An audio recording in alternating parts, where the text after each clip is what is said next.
Hey guys, here's another video for you. This is my Rotting Christ collection. Rotting Christ is a Greek black metal band that started out in 1987.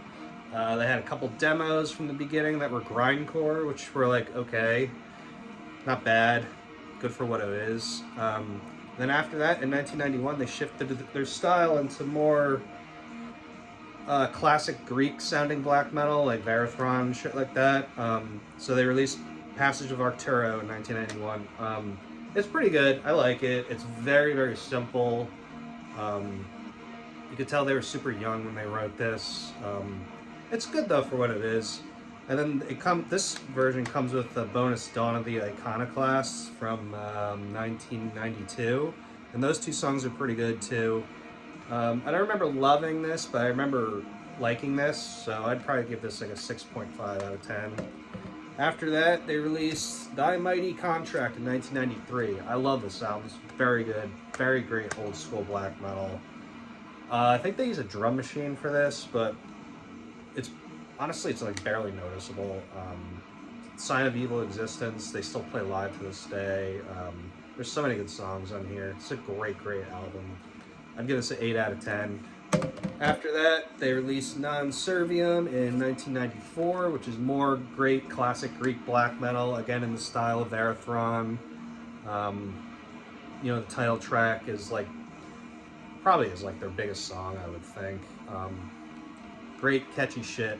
I'd give this again an 8 out of 10. After that, they released Triarchy of the Lost Lovers in 1996. This is a fucking riff fest. I fucking love this album.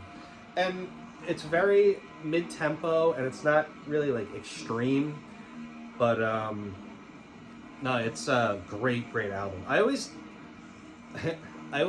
make the comparison to my friends, because we were all into this band as well, that Rotting Christ is the early In Flames of black metal. And when I say early In Flames, I mean when In Flames was actually good.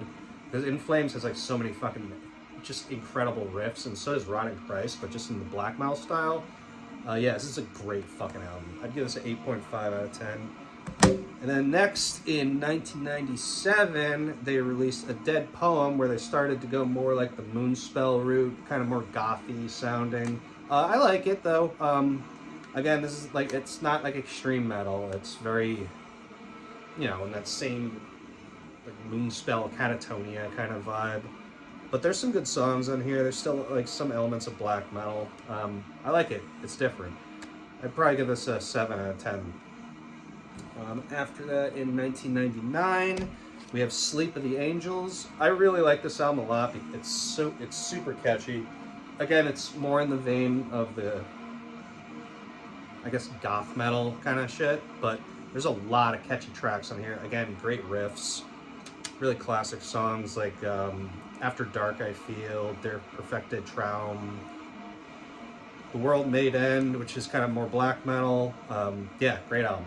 I'd probably give this 8 out of 10.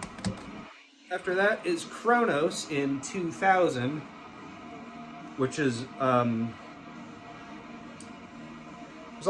there's a lot of goth shit in this again too, but again, very catchy songs. I think they cover a Current 93 song. Yeah, they cover a Current 93 song, which is kind of random.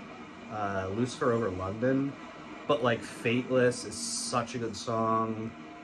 The first 3 or 4 songs I remember just being really fucking good. I do like this album a lot. It's very melodic, but it's very good. I'd give this an 8.5 out of 10. After Kronos came Genesis, 2002. They start kind of moving back to their black metal roots, or not.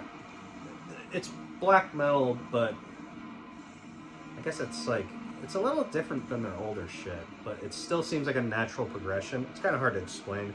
But again, just there's so many good songs on this album. Lex Talionis, Quintessence, Nightmare, The Call of the Aethers has such a weird riff in it, but I love that song. And then the last 2 songs are very epic sounding. This is a very dark album. The feel of it, you look at the cover and it perfectly represents the music, if that makes any sense. But No, this is a great album. 8.5 out of 10. After that came Sanctus Davalos in 2004, and if any of you watched my top 20 black metal album list, you know how much I love this album. This is their darkest work, easily. Fucking love this album. Every song on here is a banger. It's, you know, it's why I still listen to these guys today. And I saw them earlier in the year, which I was so glad I got to do because it was definitely a bucket list band, and they're fantastic. So many good songs in here. This is, honestly, this is like a fucking 9.5 out of 10 for me.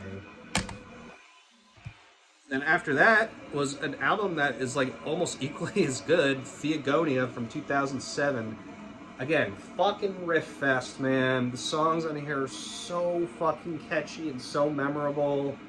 The first song, Sign of Prime Creation, Nemesis, Enuma Elish, Phobos Synagogue, Heavy Aether, Threnody. I mean, there's so many good songs on here, and it's so well done, it's so well written.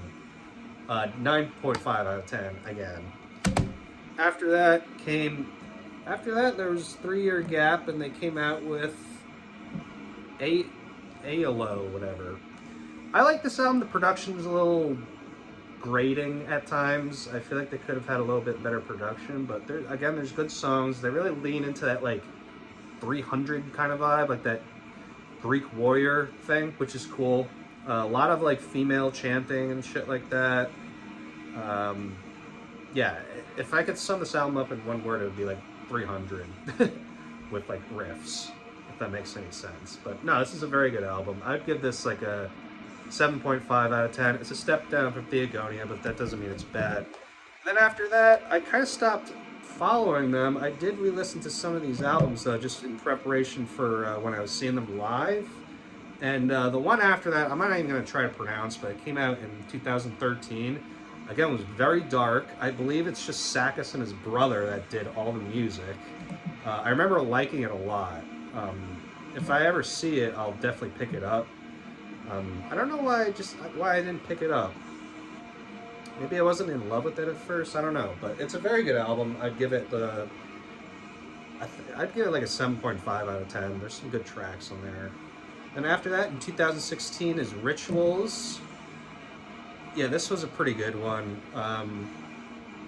There's a couple good songs on here. I wasn't in love with the whole thing.